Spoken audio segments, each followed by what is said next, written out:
Você sente que está no controle, mas alguma coisa em você age sozinho.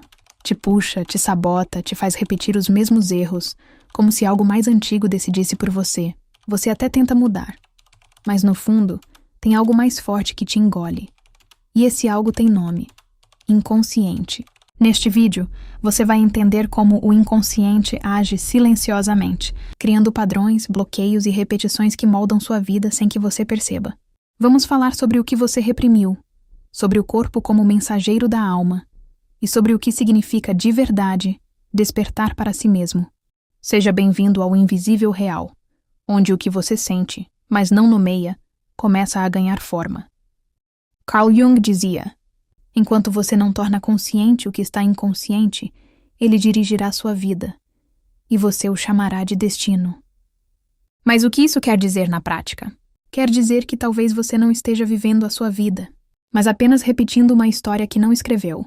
O inconsciente não é só um lugar onde ficam memórias antigas.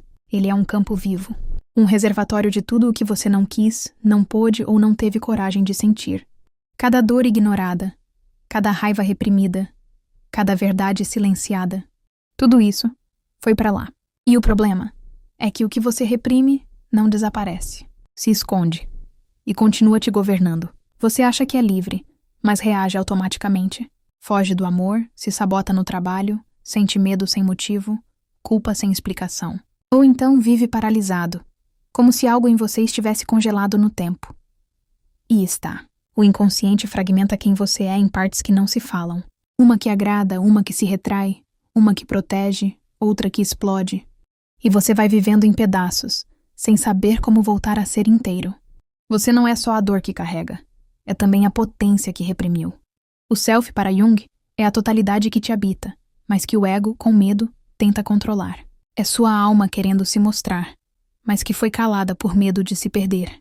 A mudança assusta porque o inconsciente associa transformação a abandono. A alma quer crescer, mas o ego teme que, se você mudar, ninguém mais fique. Mas o self não busca manter tudo no lugar.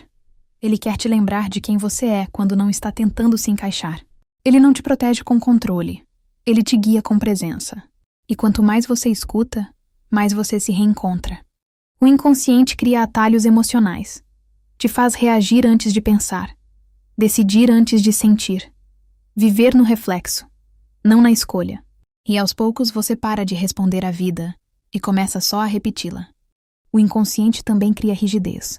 Uma armadura de hábitos, certezas e comportamentos que você repete sem perceber.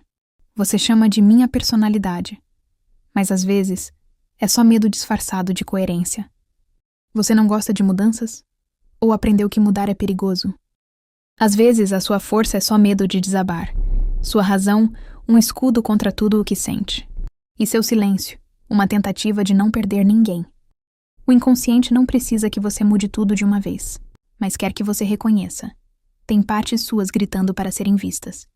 Você vai levando a vida, cumpre suas tarefas, posta stories, ri das piadas. Mas por dentro, está ausente. É como se um pedaço seu tivesse sido enterrado e o seu corpo seguisse em modo automático. É assim que o inconsciente te engole. Ele ocupa o espaço da sua ausência. Ele se alimenta da sua desconexão. E quanto mais você foge de si, mais poder ele tem. Você sente isso quando explode sem entender porquê, ou quando se afasta de quem ama sem querer, ou quando repete o mesmo padrão de dor com pessoas diferentes. É como estar preso num ciclo invisível, uma repetição silenciosa, como um pesadelo do qual você não sabe se já acordou. O inconsciente não é apenas o que você evita, é também aquilo que você tenta controlar demais, o perfeccionismo, a necessidade de ter respostas, a mania de planejar cada detalhe antes de viver. Tudo isso, na verdade, é medo disfarçado. Você tenta controlar, achando que isso vai te proteger. E, ironicamente, quanto mais controle você busca, mais desconectado fica da vida real. Porque viver exige risco, exige improviso, exige confiar no que você ainda não entende. E o inconsciente não se revela por comandos, ele só se mostra quando você se permite soltar. Jung chamou de sombra tudo aquilo que você recusa em si mesmo. A raiva, a inveja, o ciúme, mas também o próprio brilho. Sim, muita gente tem mais medo da própria luz do que da escuridão, Porque a luz traz responsabilidade. Te obriga a viver o que deseja, a se expor, a se posicionar. Então você se esconde e a sombra cresce. O que não é visto domina. O que não é integrado destrói por dentro. Nem tudo que o inconsciente guarda é trauma. Muitas vezes, ele guarda o desejo. Desejos profundos, intensos, legítimos, mas que foram condenados cedo demais. Desejar demais foi visto como ganância. Buscar prazer virou culpa. Seguir a própria vontade soava como egoísmo. E então, você aprendeu a se reprimir, a se adaptar, a desejar em segredo. Mas o desejo não some. Ele vira tensão, ansiedade e até autossabotagem. Porque uma vida sem desejo adoece. E o inconsciente que sabe disso começa a protestar. Você se sente inquieto, confuso, dividido, porque uma parte sua quer romper e a outra só sabe obedecer. E esse conflito gera caos. Mas também gera verdade, porque no fundo, a alma só deseja ser vivida com inteireza. Nem tudo o que você sente é seu. Jung também falava do inconsciente coletivo, camadas psíquicas compartilhadas por toda a humanidade. Medos antigos, culpa herdadas, histórias que não são suas, mas vivem em você. É o medo de se expor, que talvez não começou em você. É a culpa por querer, que talvez nem seja sua. Você carrega a dor de quem veio antes, e repete sem saber o que nunca foi dito. O inconsciente coletivo é como uma névoa sutil, e se você não percebe que está nela, vive repetindo trajetos que nem foram seus. A cura nesse nível não é só sua. É de todos que, através de você, também querem ser libertos. É ancestral, é coletiva. Você não carrega só a sua história. Carrega também histórias que te atravessam. E quanto mais você ignora isso, mais se confunde com dores que não são suas, mais age sem entender por quê, mais se sabota por lealdades invisíveis. A alma, quando ignorada, fala pelo corpo. Doenças emocionais, ansiedade, crises inexplicáveis. O inconsciente usa o corpo como último recurso, é o jeito dele gritar por você. Quantas vezes você já sentiu um nó na garganta sem motivo? Ou uma angústia no peito sem explicação? Talvez não fosse sem motivo. Talvez fosse a parte de você que está tentando voltar à consciência, que está cansada de ser ignorada. Toda dor física crônica tem um recado. Todo sintoma repetitivo é um pedido de escuta. Mas você tenta calar com remédio, com produtividade, com distração, e ignora que o corpo fala onde a alma foi silenciada. A dor de cabeça que surge sempre que você se força a agradar, a insônia que grita quando você finge estar em paz, a tensão nos ombros de quem carrega o que já devia ter soltado. Não é só físico, é simbólico. O corpo se tornou o mensageiro da alma. E quando você nega o invisível, ele transforma isso em matéria. O inconsciente também fala por símbolos, pelos sonhos, pelas repetições, pelas sincronicidades da vida. Jung dizia que os sonhos são mensagens da alma, cartas do inconsciente tentando te acordar. Mas você está escutando? Você está prestando atenção nos padrões que se repetem? Nas dores que insistem em voltar? Nas sensações que surgem sempre nos mesmos momentos? Nada disso é acaso. São códigos, convites, portais. Mas o primeiro passo é parar de fugir. Mas não basta entender os sinais. É preciso coragem para atravessar o que eles revelam. O ego tem medo da mudança. Porque toda mudança é, no fundo, um luto.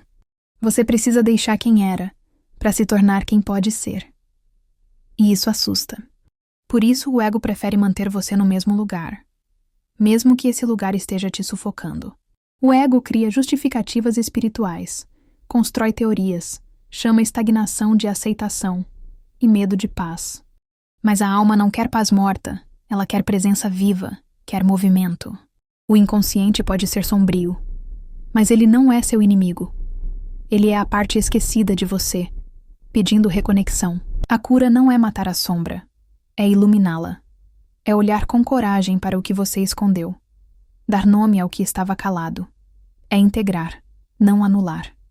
Jung dizia: não se torna iluminado imaginando figuras de luz, mas tornando consciente a escuridão. E essa escuridão é você. É parte do que você é, e parte do que você pode curar. Você não vai curar sua vida só com afirmações positivas, nem com mantras vazios. A verdadeira luz é aquela que passou pela escuridão, que mergulhou no caos, que aceitou sua sombra. A luz que nega a dor é só fantasia, mas a luz que atravessa a dor, essa transforma. Por isso, quanto mais você foge do inconsciente, mais ele grita, mais ele cria sintomas, mais ele sabota seus caminhos. Porque ele está tentando te chamar, não para te destruir, mas para te trazer de volta para si. Talvez tudo isso que parece tão escuro não seja um buraco, seja um portal, porque o inconsciente não é um castigo, é um convite. Um chamado para retornar às partes de você que foram esquecidas, mas que nunca deixaram de existir. A raiva que virou gastrite, a tristeza que virou insônia, a intuição que você calou por medo de parecer louco. Nada disso quer te punir, só quer ser ouvido. O inconsciente não te engole para te destruir. Ele te engole porque é o único lugar onde você ainda está inteiro. E talvez descer até ele não seja queda, seja resgate. Você não está sendo engolido pelo mal. Você está sendo chamado para casa. O inconsciente só te consome quando você se ausenta de si. Mas a presença cura, a atenção resgata, a consciência transforma. Feche os olhos. Respire. Sinta o seu corpo agora. Perceba-se. Você está aqui.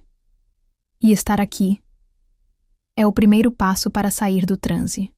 Porque o inconsciente só te domina quando você vive no piloto automático.